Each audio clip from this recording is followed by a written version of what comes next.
My name is Rachel, and this is the story of how my sister-in-law, Amanda, managed to ruin my daughter Emily's birthday and how karma finally had its moment. Amanda was one of those people who seemed flawless to the outside world. Picture perfect house, curated outfits, and an Instagram feed that screamed #goals. Meanwhile, I was just trying to survive raising 2 kids while juggling a full-time job. I met Amanda when I started dating James, her brother. Back then, she was a lifestyle blogger just getting her start, posting about clean eating and minimalism. By the time James and I got married, Amanda had blown up. Over 100,000 followers and a thriving influencer career. Rachel, honey, she'd say at family dinners, you should try my green smoothie cleanse. It might help with. Her hand would wave vaguely over me like I was a DIY project in desperate need of fixing. For James's sake, I smiled and nodded. He adored his sister, blind to her constant passive-aggressive digs. When our daughter Emily was born 6 years ago, Amanda, childless at the time, transformed into an unsolicited parenting expert. Screen time before 5, studies show, or store-bought baby food. I'll send you my recipes. And then, Amanda had her miracle baby. After years of trying, she and her husband welcomed Sophie. Overnight, Amanda rebranded her entire social media presence to focus on motherhood, becoming the self-proclaimed authority on all things baby. Emily adored the idea of having a cousin. She'd draw pictures for Sophie, talking nonstop about all the games they'd play. But when Sophie was born 3 months ago, family gatherings turned into photo shoots for Amanda's Instagram. Sophie in designer onesies, Sophie's nursery in home and style, Sophie's organic baby yoga. Meanwhile, Emily was ignored, her drawings dismissed, her school stories shushed because Sophie needed quiet. Then came Emily's 6th birthday. She wanted a unicorn-themed party, and I went all out, homemade decorations, games, the works. That morning, as I set up the backyard, Amanda called. Rachel, I hope it's okay, I'm bringing my photographer. She's doing a feature on Sophie's first social events for my blog. Before I could say no, she hung up. James, ever the peacemaker, said, it's just one day, honey. Let her have this. The party began at 2 p.m., and Emily was overjoyed, twirling in her unicorn dress and greeting her friends. Everything was perfect until Amanda arrived an hour late with not just a photographer, but an entire camera crew. It's for a sponsorship deal, she said, waving them toward the decorations. Just act natural. Emily was midway through opening her presents when Amanda clapped her hands. Everyone, gather around Sophie. She's about to demonstrate organic baby yoga. The crew swarmed Amanda and Sophie, shoving Emily and her friends aside. Emily dropped her gift, her face falling. But it's my birthday, she whispered. Amanda didn't even look at her. Sweetie, the grown-ups are working. Why don't you and your little friends play somewhere else? It got worse. Amanda had dressed Sophie in a mini unicorn outfit, complete with a horn. Look at her. She's the real unicorn princess, she gushed to the cameras. Emily ran inside, tears streaming. I found her curled up in her room, clutching her stuffed unicorn. Mommy, why doesn't Aunt Amanda like me? She sobbed. My heart broke. Outside, Amanda's voice carried through the window. Make sure you get Sophie's good side with the cake. The other kids? Oh, they're just extras. The party fizzled out as uncomfortable parents took their kids home early. Emily never even got to blow out her candles. Amanda had the crew film Sophie helping instead. That night, as Emily cried herself to sleep, I stared at Amanda's latest Instagram post, magical day at a unicorn-themed party. Sophie's first social event was a huge success. #blessedmama, #perfectday, #sponsored content.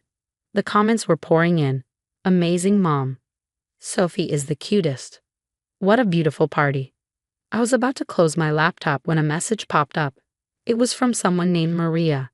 I know the truth about Amanda. Call me. I hesitated, then picked up my phone. Maria answered on the first ring. I've been waiting for someone to stand up to her, she said. I was Amanda's assistant for 2 years. I have proof, fake sponsorships, staged photos, lies about her pregnancy. Everything. My pulse quickened. Tell me more. Meet me tomorrow at the coffee shop on Main Street, Maria said. Bring a USB drive. You'll want to save these files. I looked at the photos from Emily's ruined party scattered across my desk. Amanda had hijacked my daughter's special day, but this time she wasn't going to get away with it. As I hung up, I thought about what my grandmother used to say: patience is bitter, but its fruit is sweet. I glanced at Emily's tear-stained unicorn dress hanging on her door. 3 months until my own birthday, and this time, Amanda would learn what it felt like to be upstaged. The next morning, I met Maria at the coffee shop. She was younger than I'd imagined, probably mid-20s, with tired eyes and perfectly polished nails. A subtle relic of her time working with Amanda, no doubt. "Everything's here," she said, sliding a USB drive across the table. Emails, contracts, texts, photos. 3 years of deceit and manipulation.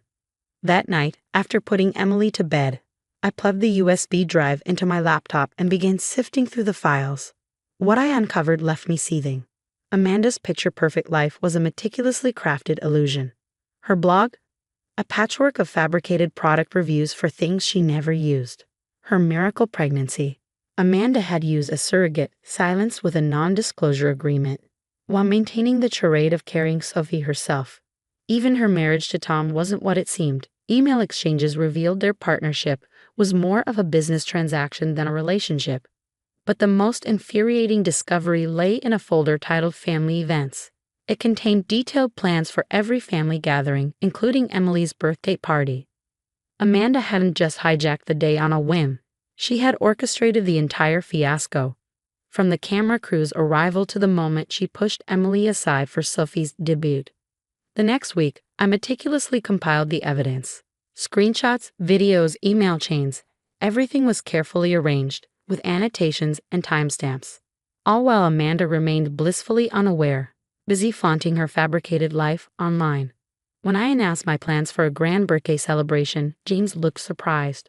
"A big party? That's not like you," he remarked. "I think it's time I made an effort," I said, echoing Amanda's oft-repeated advice. He smiled, unaware of the storm brewing beneath my calm demeanor. Invitations were sent out, lavish and detailed, with Amanda's favorite buzzwords like elevated elegance and photographer on-site sprinkled throughout. Amanda RSVP'd within the hour. "Can't wait. Sophie and I will be coordinating our outfits, #family goals." The day before the party, Amanda texted, "Should I bring my usual camera crew? They're great at capturing candid moments."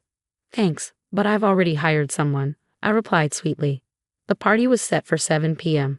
The event space was stylish but understated, just the kind of venue Amanda loved to flaunt. By 6:30, everything was ready.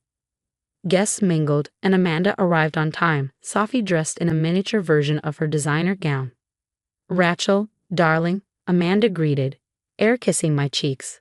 "This is lovely, though next time, let me put you in touch with my planner." I smiled. "Oh, don't worry. Tonight will be unforgettable." By 8 p.m., the room was buzzing. Amanda basked in the attention, Sophie perched on her hip as cameras flashed. I clinked my glass for silence. "Thank you all for coming," I began. "Before we cut the cake, I wanted to share a little something, a highlight reel of family moments." Amanda beamed, clearly expecting a montage of her curated perfection. The lights dimmed and the projector lit up. The first image appeared, a behind-the-scenes clip of Emily's birthday party. Amanda brushed past Emily, camera crew in tow, as my daughter looked heartbroken. "Wait," Amanda's voice cracked, but the video rolled on. Next came emails discussing her fake pregnancy narrative. A photo showed her surrogate's blurred-out face beside Amanda cradling a false baby bump. The timeline proved she was posting progress photos months before Sophie was born. Then came emails and contracts exposing fraudulent sponsorship deals. One text exchange read, "Just post the review. I don't care if it's trash." The check cleared. The final image lingered on the screen.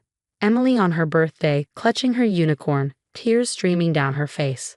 "You see," I said calmly, turning to Amanda, "it's one thing to fake a life online, but it's another to hurt my daughter for your content." Amanda stood frozen, clutching Sophie. "This is slander," she stammered. "You'll hear from my lawyer." "I already have," I said, holding up a folder. "He's seen it all.